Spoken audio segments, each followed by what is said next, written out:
All right, good morning, good morning. We are up to Yud Zayin Amud Aleph, the last two words. We're learning in memory of Lila Nishmas Mindel Mariam Bas Kalman Ruvain, her Neshama Shadav and Aliyah, and we are going to, God willing, finish our list of 18 today, and so we're almost there. So V'idach, the Gemara asked, what other ones are part of this list of 18?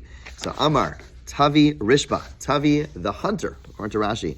Rashi says that is the title that he had. Tavi the hunter said, Amar Shmuel, keep in mind, the great sages of the day used to have professions. They were, many of them, you have Ruchan Sandler. So Tavi Rishba, Tavi was, or Tevi, he was a hunter, and he said in the name of Shmuel, Af Gidule Truma, Boba Yom Gazru.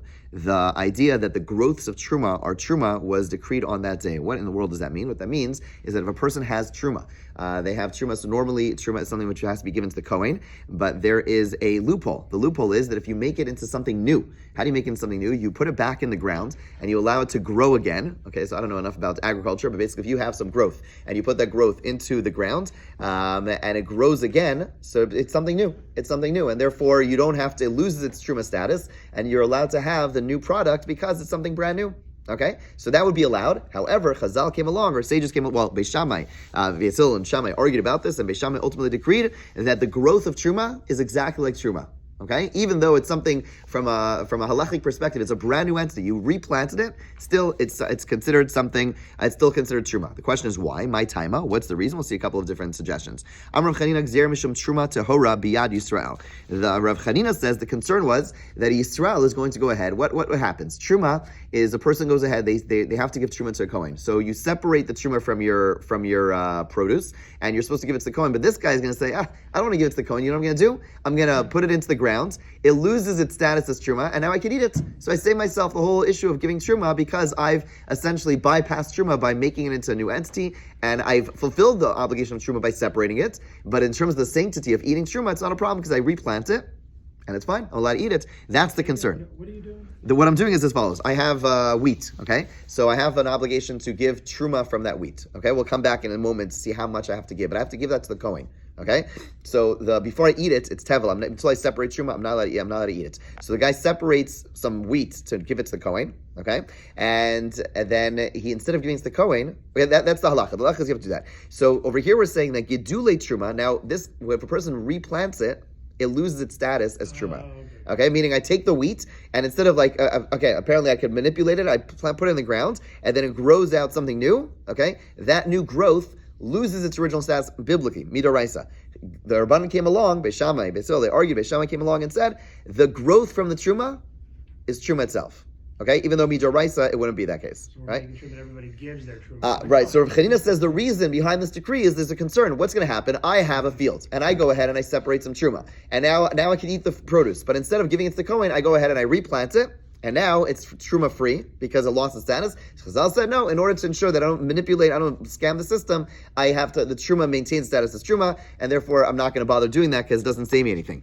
Amar Rava. Rava says what? He says ida chashida lahachi. He says if we're concerned about this, afrushe nami lifreshu, afrushe nami lo lifreshu. The person will not even separate. Kivan de efsho, skip the parentheses. Kivan de efsho lamevad chita achas kedeshmuel velo kaavid hemunim ehemni. He says since a person's able to really fulfill their obligation of truma with one stock. Okay, how much truma do you have to give? The Torah does not specify. So a person really, to fulfill the obligation of truma, I could take one single stalk of grain and give it to the Kohen, and I fulfill my obligation. Okay? The Chazal recommends giving 2% of your produce to the Kohen as truma. But technically, fulfill my obligation is one stock. So we're saying, this guy's not going to go ahead and bury it and all that. The bottom line is, the person could have fulfilled the obligation with one stock, right? The fact that the guy didn't do that, and we're dealing with something more than a single stock, demonstrates the guy actually wants to give the truma to the Kohen.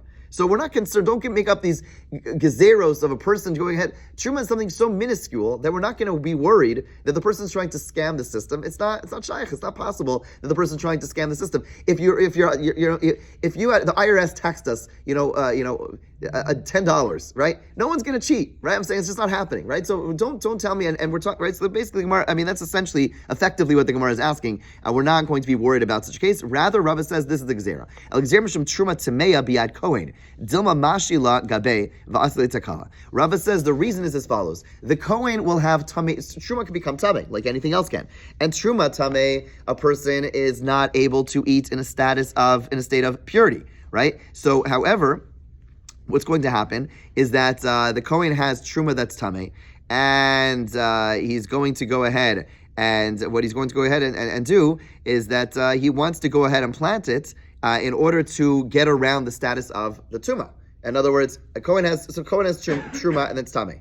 And so he says, listen, I don't know what to do with this truma, it's tameh, I want to be able to eat it, etc. So what he's going to do is he's going to go ahead and plant it. And until he plants it, he's going to sit around. I have to wait till the season of planting, right? I can't plant something at any time of the year. There's a certain time to plant it, right? So the guy's going to hold the truma in his in his closet, waiting to be planted. And in the meantime, he's going to forget about why it's there, and he's going to go ahead and eat it, right? Again, the equivalent I have is like that pile of dishes that you're supposed to kasher that's sitting there. And sometimes like, oh, that was the kashering pile. I just used that spoon for whatever, So similarly, the Kohen's going to put it in the corner. He's going to wait until the time to plant it, and until that time comes, he may, or his sibling, or his child, or his spouse might forget, grab some truma from there and eat it, and would be in violation of something, and therefore of eating the truma tameh. And therefore, in order to avoid that, we say no. Truma tameh is tameh. There's no way of changing the status of something. You can't replant it. It always maintains its status, and that was one of the gzeros. That was one of the decrees that were made on that day. Make sense? Okay. We're moving away from Tumah Tara. Good? Here we go. So V'idach, still there's more on the list, but they're not related to Tumah and Tara. V'idach Amar Rav Chia bar Ami Mishmei De'ula, we're by the two dots, yeah? Amar Rav Chia bar Ami Mishmei De'ula, Af Mi Shehechshech Lo Baderech, if a person is traveling on Erev Shabbos, and, things happen. This happens all the time. It gets dark. They're stuck, okay? And they have their luggage, and so they have their purse, and they have their wallet, and it's packed with money, okay? So what do? Right? So typically, you are not allowed to ask a non-Jew to do something for you on Shabbos. It's forbidden, okay? We're going to see a number of exceptions, but the starting point is not, I could tell a non-Jew anything. Amir la'akum is probably one of the most abused halachos in the world. So you can't just ask a non-Jew to do anything. But in this case, Chazal were concerned that a person is going to be traveling, and they have this money with them. We imagine you're like, 30 miles from home, and you have a wallet full of money. The person's going to be, we recognize human nature, that a person's going to be thinking about every single possible thing they could do. They're probably going to be in violation of biblical laws because they want to make sure that they're not losing their money. So Chazal came along and they said, okay, in this one of the circumstances that you're allowed to ask a non-Jew to do something for you, explicitly. Okay, again, not every circumstance you ask a non-Jew to do something. This would be a circumstance you can. No saying kisel l'nachri bobiyam gazru. You're allowed to give it to a non-Jew is the decree that they made. Now, this is interesting. This doesn't seem to follow our list of decrees. The decrees are typically things you cannot do, and this is telling us something that you are allowed to give it to a non-Jew. So why is this a decree? So the Mefarshim explained that the decree is that there really is another way of getting around the biblical violation of carrying on Shabbos. And what would that be? To walk less than 4 amos, stop. Walk less than 4 amos and stop. And they decreed that in this circumstance, it would be absolutely forbidden to do such a thing.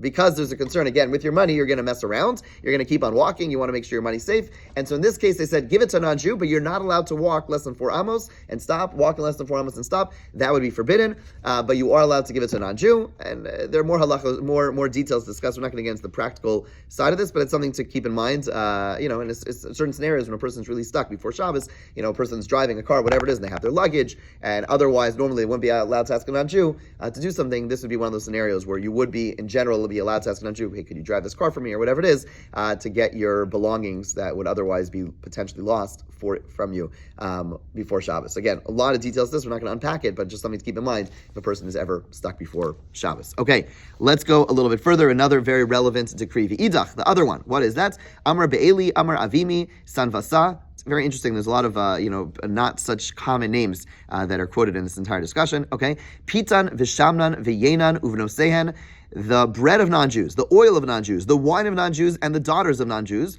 Kulan miyudchas davar hein. They are all the 18 decrees. Okay, we're going to unpack these decrees, what they are in a second. Hanich l'Rameir, this is good. Now we're good according to Rameir. We're good according to Rameir because if you've been following the 18, and I forgot I was going to write out all the 18, and I did not. So bear with me. If you're holding, for the few of those of you who are holding Art Scroll, it's like footnote something. You could read the list of 18. But the list adds up. We have 18 now, according to Rameir. Okay, we have the 18. El Rav Yossi, Shebasri Havyan, Shvatzri Havyan, excuse me. So according to him, there's only 17. Okay, so Ika had Rav Acha bar Ada, Rav Acha bar Ada, Rav Yitzchak, Gazru al Pita mishum Shamnan, Val Shamnan mishum Yedan. Okay, so there's another one. What is that? Says Rav Yitzchak, they decreed on the bread because of the oil, and the oil because of the wine. Okay, so basically, again, what we're saying over here is that they decreed the bread, they forbade the bread because of the oil. Okay, because of the oil of non-Jews, and they forbade oils of non-Jews because of the wine of non-Jews. And asked the Gemara, Al Pitan Mishum Shamnan. They decreed on the bread because of the oil. My ulmei deshemen mipas. Why is it that the oil? I mean, if you say I decreed one thing because of the other thing, that means that the second thing is more significant. Why were they concerned about the oil? So he says, no, we made a mistake. Elagazru Al Pitan Mishamnan Mishum Yenan. They decreed on the bread and the oil because of the wine. Okay, Val Yenan, and they decreed the not having wine of a non-Jew mishum b'no sehen because of their daughters, meaning because of a concern of marrying their daughters, of marrying non-Jewish women. Val b'no sehen mishum davar acher, and why were they concerned about marrying non-Jewish daughters? Because of davar acher. Davar acher in this context means avodah zara, meaning ultimately they'll lead us to moving away from Judaism. Okay, Val davar acher mishum davar acher, and on something else. Because of something else. This is very cryptic. Okay? What does it mean? They decreed on something else because of something else. So this is all like euphemistic way of speaking. My davar acher, what is this? So they unpack it. Amr of Nachman, Yitzchak, and this is a decree. Just to explain, we are answering the question, according to Rav Yossi, what was the last decree? So this, what we're about to say here, this is the last decree. What is that? Gazru al tinok nachri,